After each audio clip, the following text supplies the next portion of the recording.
Well, let's get a check on the share market reaction to all the news surrounding 10. We're joined by Evan Lucas from IG in Melbourne. Evan, good to see you there. What's been the reaction this week? Yeah, it's been pretty savage, to be totally honest with you, Bright. And as sort of James alluded to at the top of the show, there's no doubt that the speculation around the pricing and the fact that it was obviously discounted from the original offer that Foxtel and Discovery gave out, really to see a discount come in there. The other thing that's now happened now, we've seen the bid come in around about 23 cents. Expectations was that it was going to be about that level.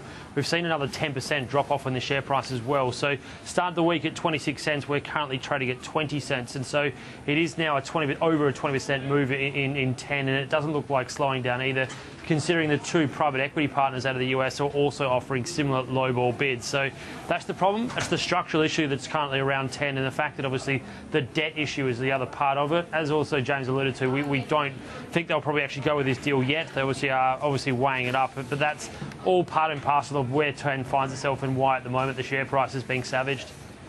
Evan, how unusual is it for a company to come out and almost give a warning to their shareholders, if you like, saying, look, be careful of speculating on the price given what you're reading in the media? And are they likely to take any notice of that?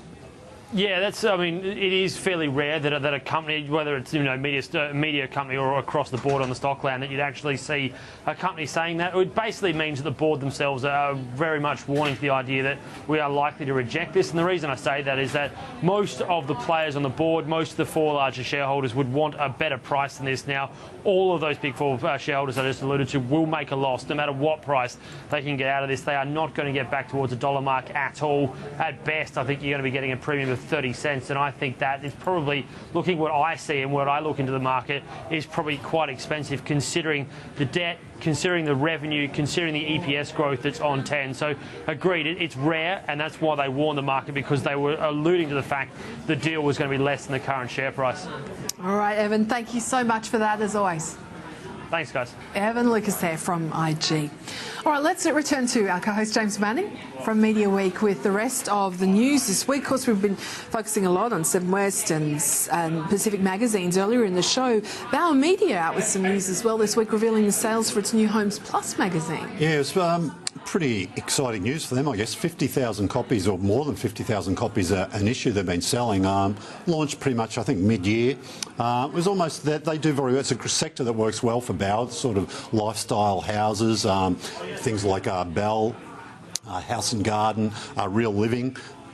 It's the sort of upper end of your market, if you like. Now, they've gone a bit more down market with Homes Plus, put out by Deborah Bibby, who also looks after Real Living. But it looks like they're really onto something here with the title, and they'd be looking to sort of grow that figure into next year. Just some separate news of a rebranding. The Hannon family-owned IPMG group, that's rebranded. Certainly now the offer is a lot more than just printing, isn't it? Yeah, look, you normally think of IPMG as printing. Hannon Print, one of Sydney's biggest printers, one of Australia's biggest printers, I guess. They employ something like 1,300 people across the group. It's pretty amazing. Look, a lot of them would still be involved in the printing. There's Hannon Print, there's a lot of smaller print businesses associated, but they also have quite a big group of direct marketing businesses, if you like, sort of some PR companies, digital hosting companies, stuff like that. So all communications, marketing, things like that. So yeah, just a nice new logo, and really want to show off their assets a bit better. Of course, big theme, big story we've been talking about the past couple of weeks has been the government funding cuts to ABC and SBS, the war of words too, I guess, over SBS being allowed to increase its advertising content as well. Now, some news with regards to SBS saving money on giving its play out to a third party. Yeah, I think, look, I don't know a lot about play out, Bridie, maybe you do more than me, but I think it's actually sending the signal out from the studio here. The signals have got to get out to the transmitters or whatever. It's a lot of the backroom stuff. SBS has been doing all that itself, but it's made a deal with Deluxe Australia, some sort of cloud-based system that they're going to use. The good thing for SBS is that Deluxe will take all their employees, but this new system is a lot more cost-effective, so I think they'll be saving significant funds. But the interesting thing, Michael Ebert said, look, this was something that was done, initiated long before the current sort of budget cut, so something they'd planned on for a long time. And just, I guess, on this theme as well. SBS and ABC involved in now the cost of broadcasting their signal on Foxtel as well. Where's this? Yeah, look, there's a cost to broadcasters to get their signal to Foxtel, then Foxtel put it out to their subscribers. And you look at the ratings. Look, they're still amongst the most watched channels on people with viewing TV through their IQ boxes. They watch a lot of free-to-air TV, so it's very important Foxtel to keep those signals. Now, if the ABC and SBS decided to look, we don't want that cost anymore, they'd lose some of their audience, but so would Foxtel. So it's interesting. And the commercials have long been saying, look, Foxtel should be giving us some money for giving us their signal. So, but it's something. It's a plus for both sides. So it's a plus for Foxtel, but it's also a plus for the other broadcasters. So that's why it's never really worked out. So it'll be interesting to see what happens with this one. Yeah, absolutely. Just on something we've also been talking about a lot, the stream video on demand JV that Nine and Fairfax have, Stan, as it's called. Some more details about the content. Yeah, look, they've done a few deals this past month. Of 3 separate deals they've talked about. They did a deal with SBS, which they get some SBS-produced content. The SBS World Movies channels, a lot of rights to a lot of those movies. They've done a deal with MGM, which gives them, again, quite a significant movie library. And BBC Worldwide they've also done a deal with. There was no real, there's nothing really current because all the good BBC stuff goes on to BBC First, so Stan won't be able to get that for a while. I think the newer stuff will be at least 12 months old, but there's a lot of significant library items in that BBC catalogue, if you like, which will sort of be part of the long tail that will appeal to Stan subscribers.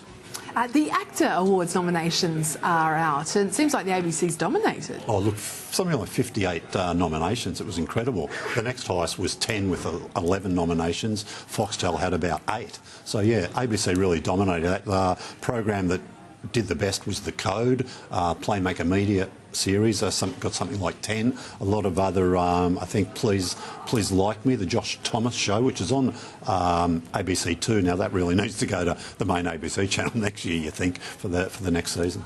And just on Playmaker, you mentioned they're maker of things like The Code there. Sony Pictures Television is buying it. Yeah, look, they snapped up the company this week. Apparently been in discussions for quite a while. So, look, there's been a lot of companies wanting to get into Australia. Playmaker's just had a red-hot year, also the home of House Husbands and Love Child, which screen on 9. They've got another series coming up for ABC next year as well. So, yeah, hotter than hot at the moment. So it's a good deal for Playmaker. Let's have a look at the TV ratings, and this is for week 48, free-to-air TV, first top 10, and these... Yeah, it's actually the official, that's the last week of the ratings year, week 48, so big size of a lot of people at networks. When that one's out of the way, they just get to slow down and start seriously gearing up for next year now. Yeah, cricket doing very well. Dancing with the Stars still made top 5, but did a disappointing finish for the network. And Countdown again. Yeah, look, the second part of that Countdown 2-part special just did amazing business. All right, let's have a look at the top 10 on subscription TV for week 48 as well. A couple of A-League things in the top 5 this week. There was only one in the top 10 last week. And look, The Walking Dead, I think that was the mid-season finale. Just fantastic business. I think they break their year into 2 seasons of 8 episodes each. So. And just looking at the rest of those, Fox 8 again there with... Yeah, look, the AFL draft, you can't keep Fox footy out of the top 10, not even in summer break. There you go. Underway. All right, well, let's just go back to the whole end of the ratings year. Just You're the not going to analysis ask me of who won, are you? Come on. Well, because it's something we always talk about every year. There's, everyone claims to be Everyone's a winner in right? some sort of category. Everyone's a winner, which is why... What do you think? What's the problem with buying 10? You're on a winner. Everyone's a winner. So who well, won look, the key okay, the easier answer is 7, all right? Okay. But... Why is that? Well, because they won got total people. Okay. Yeah. Look, they say, and Seven's always said, look, you win total people, the demos look after themselves. Well, not exactly true, because if you go to the demos, and sort of 9's number 1. So 9 says they're number 1, and they're using a different system to measure it, if you like. They just say they focus on the demos. They would like total people as well, and it might help nudge their ad share above 40%, which is their target, and they're not far away from it.